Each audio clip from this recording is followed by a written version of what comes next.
Hello दोस्त, अगर आप यूपी पॉलिटेक्निक के सेकंड सेमेस्टर के स्टूडेंट हैं और दोस्त आप तैयारी कर रहे हैं मैकेनिक्स की और स्कोर करना चाहते हैं अच्छा नंबर, तो बन रही है हमारे साथ। मेरा नाम मसूर जारिया और आप देख रहे हैं दोस्तों डिप्लोमा स्टूडेंट यूट्यूब चैनल। चलिए शुरू करते हैं दोस्तों आज का जो हमारा टॉपिक है वो है टाइप ऑफ लोड, मतलब लोड कितने प्रकार के होते हैं, भार कितने प्रकार के होते हैं। ओके, लोड को इंग्लिश हिंदी में दोस्तों बोलते हैं भार। ओके दोस्त, तो यहाँ पे देखिए मैं बेसिकली अगर आपको बताऊँ कि लोड कितने प्रकार के होते हैं तो दोस्तों लोड 3 प्रकार के होते हैं। एक होता है दोस्त बिंदु भार, मतलब जिसको दोस्तों बोलते हैं कंसंट्रेटेड और पॉइंट लोड। ओके, बिंदु भार मतलब पॉइंट लोड बोलते हैं या दोस्तों संकेंद्रित भार बोलते हैं। दूसरा दोस्तों होता है यहाँ पे समवितरित भार और दोस्त तीसरा होता है हमारा समपरिवर्तित भार। ओके दोस्त, 3 प्रकार के भार होते हैं। हम 3 लोग दोस्त यहाँ पे पढ़ने वाले हैं। तो दोस्तों सबसे पहले हम पढ़ते हैं जो पहला टाइप है वो है दोस्त बिंदु भार मतलब पॉइंट लोड। ओके, अब देखिए दोस्तों इसमें जो नाम है, नाम में ही दोस्तों इसका पूरा परिभाषा छिपा हुआ है। ओके, बिंदु से मतलब क्या होता है दोस्तों, एक पॉइंट, हमारा कोई पॉइंट हो दोस्त उसको हम क्या बोलेंगे, बिंदु बोले। ओके, उसके बाद दोस्तों क्या बोला, भार मतलब दोस्तों अगर मैं इसके नाम से आपको समझाना चाहूँ तो एक पॉइंट, एक बिंदु पे लगने वाला जो भार होता है उसको हम बोलते हैं बिंदु भार। ओके, चलिए हाँ दोस्तों अगर मैं इसका परिभाषा बताऊँ जो आपको याद रखना है वो दोस्तों है जिन भारों को धरण के, ओके यहाँ पर दोस्तों धरण नया शब्द होगा आपके लिए। धरण को दोस्तों बोलते हैं इंग्लिश में बीम। ओके, अब आपको दोस्तों समझ में आ गया होगा हमारे जो बीम होता है दोस्तों हमारे मकानों में यूज हुआ होता है, जो कि दोस्तों हॉरिजॉन्टल मेंबर होता है। ओके, इस प्रकार का जो मेंबर होता है इसको बीम बोलते हैं। ओके, तो चलिए यहाँ दोस्तों बोला है जिन भारों को बीम के किसी एक बिंदु पर क्रिया करता हुआ माना जा सके उन्हें बिंदु भार कहते हैं। ओके, यहाँ पर दोस्तों बोला है जिन भारों को बीम के दोस्तों किसी एक बिंदु पे क्रिया करता हुआ माना जाए या कार्य करता हुआ माना जा सके उसको दोस्तों हम कौन सा भार बोलेंगे, उसको हम बोलेंगे बिंदु भार बोलेंगे। ओके, पॉइंट लोड बोलेंगे। अब देखिए यहाँ दोस्तों आपको देखने को मिल जाएगा जो एक प्रकार का दोस्तों ये हमारा बीम है, ए बी जो AC दोस्तों हमारा क्या है, एक बीम है। ओके, ये दोस्तों हमारा एक प्रकार का बीम है ये पूरा। ओके, इस पर दोस्तों एक लोड लग रहा है W न्यूटन का। ये दोस्तों देखिए W न्यूटन का लोड लगा है जो कि B पॉइंट लग रहा है। तो ये जो लोड है सिर्फ एक ही पॉइंट लग रहा है, वो कौन सा पॉइंट, B पॉइंट। उसी दोस्तों ऐसे मान लीजिए इसे रखा हुआ है। ओके, इस प्रकार दोस्तों रखा हुआ है।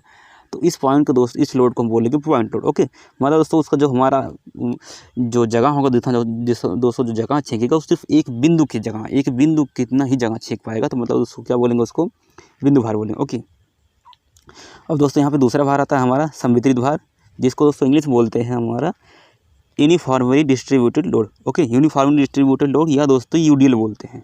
देखिए यहाँ दोस्तों आता है हमारा यूनिफॉर्मली डिस्ट्रीब्यूटेड लोड और UDL, इसको शॉर्ट फॉर्म में दोस्तों UDL बोलते हैं। बहुत फेमस दोस्तों ये लोड। तो चलिए इसका जो परिभाषा दोस्तों हम यहाँ पे देखते हैं, जो आपको याद करना है दोस्तों, लिखना है जो आपके नोट्स में, वो दोस्त है इस प्रकार के भार को, सॉरी यहाँ पे जो है इस प्रकार के भार जो धरण के कुछ या पूरे लंबाई पे। ओके, यहाँ पे बोला है दोस्तों इस प्रकार के भार जो धरण के कुछ या पूरे लंबाई पे समान रूप से, ओके दोस्तों यहाँ पे आपको ध्यान देना है कि क्या बोला है, समान रूप से बांटा हुआ होता है, उसे समवितरित भार कहते हैं। इसकी लंबाई न्यूटन प्रति मीटर या किलो न्यूटन प्रति मीटर होती है। ओके, ये तो दोस्तों इसका इकाई बोला है, मतलब मात्रक बोला है। अब देखिए इसका मैं दोस्तों परिभाषा समझाऊंगा आपको कि बोलने का मतलब ये है दोस्त, जो हमारा बीम होती है, मान लीजिए दोस्तों हमारा एक प्रकार का बीम है। ओके, मान लेते हो दोस्त ये हमारा एक प्रकार का, ये दोस्तों हमारा एक प्रकार का बीम है। ओके, इस पे दोस्तों हमें लोड लगाना है। इस प्रकार दोस्तों ये कॉलम में खड़े हुए हैं, इस पे हमें लोड लगाना है। अगर हम इस प्रकार का लोड लगाते हैं, सिर्फ एक बिंदु पे लगाते हैं, तो ये हमारा कौन सा लोड हो जाएगा, ये पॉइंट लोड हो जाएगा। ओके, अगर दोस्तों इन्होंने बोला है कि धरण के कुछ लंबाई पे या पूरे लंबाई पे हम समान रूप से बांटा हुआ, ओके, समवितरित मतलब दोस्तों यहाँ पे समान रूप से बांटा हुआ जो भार होता है लगाते हैं अगर हम इस प्रकार से, देखिए ये जो दोस्तों हम लोड लगा रहे हैं ना, ये हर एक जगह पे इसका जो वैल्यू होगा दोस्तों वो सेम होगा। तो ऐसे भारों को दोस्तों हम बोलते हैं समवितरित भार। ओके, मतलब दोस्तों क्या, यूनिफॉर्मली डिस्ट्रीब्यूटेड लोड। ओके दोस्त, अब देखिए अगर नाम से दोस्तों आपको समझाना चाहूँ मैं, तो नाम दोस्तों यहाँ देखने को मिल जाएगा सम, उसके बाद फिर वितरित। वितरित की मतलब क्या होता है दोस्तों, बांटना उसको। ओके, सम मतलब समान रूप से, वितरित मतलब बांटना, समान रूप से भार को बांटना दोस्तों, वो कौन सा भार होता है, हमारा होता है समवितरित भार होता है। ओके, यहाँ पर दोस्तों आपको देखने को मिल जाएगा कि जो सब फैला हुआ है हमारा लोड, जो बिखरा हुआ दोस्तों वो समान रूप से बिखरा हुआ है पूरा। ओके, जिसका दोस्तों यहाँ पे देखिए इसका जो हमारा यूनिट होता है, मतलब दोस्तों हमारा मात्रक होता है वो होता है न्यूटन प्रति मीटर या किलो न्यूटन प्रति मीटर। ओके, अब देखिए दोस्तों इसमें क्या है कि अगर आपको पूरा भार निकालना हो, ओके, ये निकालना हो कि जो हमारा पूरा बीम है दोस्तों उस पर कितना भार आ रहा है, तो कैसे आप कैलकुलेट करेंगे। तो इसमें दोस्तों आपको कुछ नहीं करना होता। अगर आपको पूरा कैलकुलेट करना हो total load, okay, total load दोस्तों आपको कैलकुलेट करना हो तो आपको कर देना है W मल्टीप्लाई में L। ओके, क्या W मल्टीप्लाई में L, जितनी दूरी दोस्तों वो फैला रहेगा उतने लंबाई से हमें क्या करना होगा, मल्टीप्लाई कर देना होगा दोस्तों। तो हमारा क्या निकल जाएगा, टोटल लोड निकल के आएगा। ओके, अब देखिए दोस्तों क्या होता है कि टोटल लोड जो हमारा लोड का मात्रक होता है वो हमारा क्या होता है, लोड का जो दोस्तों मात्रक होता है वो होता है सिर्फ न्यूटन, ओके, या किलो न्यूटन। लेकिन दोस्तों यहाँ पे क्या दिया हुआ है, किलो न्यूटन प्रति मीटर दिया हुआ था। हमें अगर टोटल लोड निकालेंगे तो भी दोस्तों हमारा न्यूटन में ही आना चाहिए ना। तो अगर दोस्तों हम किससे मल्टीप्लाई करें, डब्लू मल्टीप्लाई में यल करते हैं, मतलब न्यूटन प्रति मीटर मल्टीप्लाई में यल का मतलब दोस्तों कितना, मीटर, ओके। तो अब हमें यहाँ से क्या कैंसिल आउट हो जाएगा दोस्तों, मीटर से मीटर कैंसिल आउट हो जाएगा, बचेगा क्या, सिर्फ हमारा न्यूटन। इस प्रकार दोस्तों हम टोटल लोड निकाल लेंगे इसमें, ओके। दोस्तों आपको जो इसके पहले वाला हेडिंग था इसमें दोस्तों यहाँ पे एक लाइन और बढ़ा देना है कि इसका मात्रक न्यूटन होता है, ओके। इसका मात्रक सिर्फ न्यूटन होता है। उसमें दोस्तों हमारा क्या था कि इसका मात्रक न्यूटन प्रति मीटर या किलो न्यूटन प्रति मीटर है, ओके। अब नेक्स्ट लोड हम दोस्तों देखते हैं, सबसे इंपॉर्टेंट लोड है हमारा। इंपॉर्टेंट दोस्तों तीनों है, क्योंकि आपके दोस्तों जो न्यूमेरिकल आएगा तीनों दोस्तों आपके लिए इंपॉर्टेंट, ओके, सब में देखने को मिल जाएगा ये लोड। ये दोस्तों है सम परिवर्तनीय भार। सम मतलब समान रूप से, परिवर्तनीय मतलब दोस्तों परिवर्तन होता हुआ जो भार हो वो दोस्तों क्या होगा, हमारा सम परिवर्तनीय भार होगा। इसमें दोस्तों अगर मैं आपको समझाना चाहूँ, सबसे पहले आपको दोस्तों ये थ्योरी पढ़ सुनाता हूँ, फिर समझाता हूँ। यह धरण की किसी लंबाई पर, ओके दोस्तों बोला है किसी लंबाई पर, मतलब दोस्तों पूरे लंबाई पर या थोड़ी सी लंबाई पर, किसी लंबाई पर समान रूप से नहीं लगती, ओके, समान रूप से नहीं लगती। जैसे दोस्तों उसमें क्या था, हमारा इस प्रकार से था बीम, तो दोस्तों उसमें समान रूप से लगा हुआ था। ये दोस्तों समान रूप से नहीं लगता है, ओके, परंतु इसका मान धीरे धीरे, ओके, यहाँ बोला दोस्तों परंतु इसका मान धीरे धीरे धरण की लंबाई पर उसके साथ साथ, मतलब दोस्तों उसकी लंबाई के साथ साथ बढ़ता या घटता जाता है, ओके दोस्तों। इसका बोला है दोस्तों कि इसका जो हमारा दोस्तों भार होता है धरण पे समान रूप से वितरित नहीं होता दोस्तों, लगा नहीं रहता है, लेकिन दोस्तों ये पूरी लंबाई पे या कुछ लंबाई पे लंबाई के साथ साथ बढ़ता है या घटता जाता है, ओके। इसकी भी जो दोस्तों लंबाई वो मात्रक होता है वो भी हमारा होता है न्यूटन प्रति मीटर या किलो न्यूटन प्रति मीटर होता है, ओके। अब देखिए दोस्तों इसमें टोटल लोड कैसे निकालेंगे, आपको समझाएं अच्छे से। तो इसमें दोस्तों आपको देखने मिल जाएगा कि ये हमारा लंबाई दोस्तों यल दिया हुआ है और ये हमारे त्रिभुज बन रही है, ओके। इस प्रकार दोस्तों हमारा जो हमारा लोड है इस प्रकार से देखिए, ये जो दोस्तों गया हुआ है हमारा, हम आपको दिखाते हैं अच्छे से। ये दोस्तों हमारा एक बीम है, ओके। इस बीम पे दोस्तों ये वाला हमारा लग रहा है, ये जितना दोस्तों हमारा लग रहा है क्या, ये हमारा लोड है, ओके। अगर हम दोस्तों देखते हैं इसको हम ए पॉइंट बोलते हैं और इसको दोस्तों हम बी पॉइंट बोलते हैं। तो ए पॉइंट से अगर दोस्तों हम बी पॉइंट की तरफ बढ़ते हैं तो हम ये देखने को मिल रहा है कि जो हमारा लोड है दोस्तों उसकी इंटेंसिटी है, इंटेंसिटी कह रहे हैं, वैल्यू दोस्तों क्या है, धीरे धीरे बढ़ता जा रहा है, ओके। इस पे दोस्तों हमारा क्या है, वैल्यू बढ़ता जा रहा है।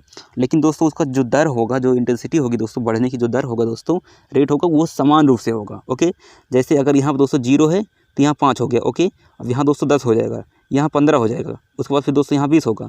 ऐसे नहीं होगा दोस्तों यहाँ 20 के बाद फिर यहाँ 30 आ जाएगा, ऐसा कुछ नहीं होगा, ओके। ये समान रूप से दोस्तों बढ़ते जाएंगे। अगर दोस्तों ये होगा कि इधर 5, 10, 15 ऐसे बढ़ते जाएंगे तो मतलब इसकी जो इंटेंसिटी होगी दोस्तों बढ़ने की दोस्तों को क्या होगी, सीम होगी, ओके। अब फाइनली दोस्तों क्या होता है कि अगर हम जो टॉप पॉइंट होता है इसका वो दोस्तों होता है डब्लू का, उसके डब्लू दोस्तों मान लेते हैं उसको, जो हमारा टॉप पॉइंट होता है जितना सबसे ज़्यादा भार होता है उसको हम डब्लू मान लेते हैं। अगर इसमें हमें टोटल लोड निकालना हो तो देखिए क्या करना होगा आपको कि देखिए जो त्रिभुज का क्षेत्रफल क्या होता है, आधार होती है, हमें पता है 1/2 आधार गुणे ऊंचाई होती है, ओके। 1/2 आधार दोस्तों क्या है हमारे यहाँ पे यल है, गुणे ऊंचाई कितना दोस्तों डब्लू है, यहाँ में डब्लू कर देना, ओके। 1/2 डब्लू इंटू यल या यल इंटू डब्लू कर देना आपको, तब टोटल लोड निकल के आ जाएगा इसका, ओके। अब देखिए दोस्तों इसमें एक और बात होती है कि जो टोटल लोड होगा हमारा, मान लीजिए दोस्तों हमने इसको सबको एक जगह समेट लिया, ओके। एक जगह दोस्तों हमने समेटा तो दोस्तों वो किस पॉइंट पे आके रुकेंगे सबको दोस्तों, अगर हम समेटना स्टार्ट करते हैं तो किस पॉइंट पे वो कार्य करता हुआ माना जाएगा। तो दोस्त मैं आपको बताऊं कि अगर आप इस साइड से, जिस साइड से दोस्तों टॉप साइड है, इस साइड से स्टार्ट करते हैं इसमें दोस्तों खोजना, अगर किस पॉइंट पे ये कार्य करेगा तो इसकी पूरी लंबाई पे L/3 पे, ओके। यहाँ पर दोस्तों कितना L/3 पे ये कार्य करता हुआ माना जाएगा। अगर दोस्त हम इस साइड से मानते हैं, इस साइड से खोजते हैं दोस्तों, जिस साइड एकदम 0 हो वैल्यू इसका, उस साइड दोस्तों हम खोजते हैं कि कहाँ पे होगा दोस्तों ये वाला पॉइंट जिस पे भी पूरा बल कार्य कर रहा होगा। अगर पूरा हम दोस्तों इकट्ठा करते हैं तो होगा दोस्तों वो 2/3, कितना 2/3 इंटू यल, ओके। ये दोस्तों होगा 2/3 इंटू यल की दूरी पे पूरा बल कार्य करता हुआ माना जा सकता है, ओके दोस्त। ये चीज़ आपको क्लियर हो गया। अगर हमें इधर से वही चीज़ होगा, इधर से भी वही चीज़ होगा, ओके। इधर से होगा दोस्तों कितना 1/3 होगा इधर दोस्तों, इधर हमारा होगा 2/3, बस, ओके। इसमें दोस्तों जो हमारा इसका पहले हेडिंग था उसमें भी एक टॉपिक छूट गई थी, मैं आपको बता दूं कि इसमें दोस्तों जब हम पूरे बल को इकट्ठा करेंगे, टोटल लोड निकालेंगे दोस्तों, तो वो किसी एक पॉइंट पे कार्य करेगा, ओके। वो दोस्तों जो पॉइंट होगा वो एकदम बीचों बीच वाला पॉइंट होगा, मतलब L/2 वाला का पॉइंट होगा, ओके। इधर से भी दोस्तों L/2, इधर से भी L/2, मतलब आधे पे दोस्तों वो कार्य करता हुआ माना जा सकता है, जिसको दोस्तों हम पूरा लोड निकालेंगे, टोटल लोड। ओके, तो आई होप दोस्तों आपको यहाँ पे जितना भी क्यूरी था इसके रिलेटेड वो सब कुछ क्लियर हो गया, आपको अच्छे से समझ में आ गया होगा दोस्तों यहाँ पे भार कितने प्रकार के होते हैं और वो क्या क्या होते हैं दोस्तों। उसमें हमारा जो टोटल भार होता है उसको कैसे निकालेंगे, मैंने दोस्तों आपको सब कुछ यहाँ पे क्लियर कर दिया है। नेक्स्ट वीडियो में दोस्तों हम आपको दिखाने वाले हैं कि सपोर्ट कितने प्रकार के होते हैं और बीम कितने प्रकार के होते हैं, और दोस्तों उसके ऊपर हम दोस्तों आगे चल के न्यूमेरिकल भी लेके आने वाले हैं, जो कि आपके एग्जाम के लिए काफ़ी ज़्यादा इंपॉर्टेंट है। ओके, तब तक के लिए दोस्तों अगर आप हमारे यूट्यूब चैनल को सब्सक्राइब नहीं किया तो प्लीज़ सब्सक्राइब कर लीजिए दोस्तों। अगर आपको कोई क्वेश्चन हो तो कमेंट करिए। चलिए मिलते हैं अगले वीडियो में। जय हिंद, जय Bharat, take care, thank you, bye.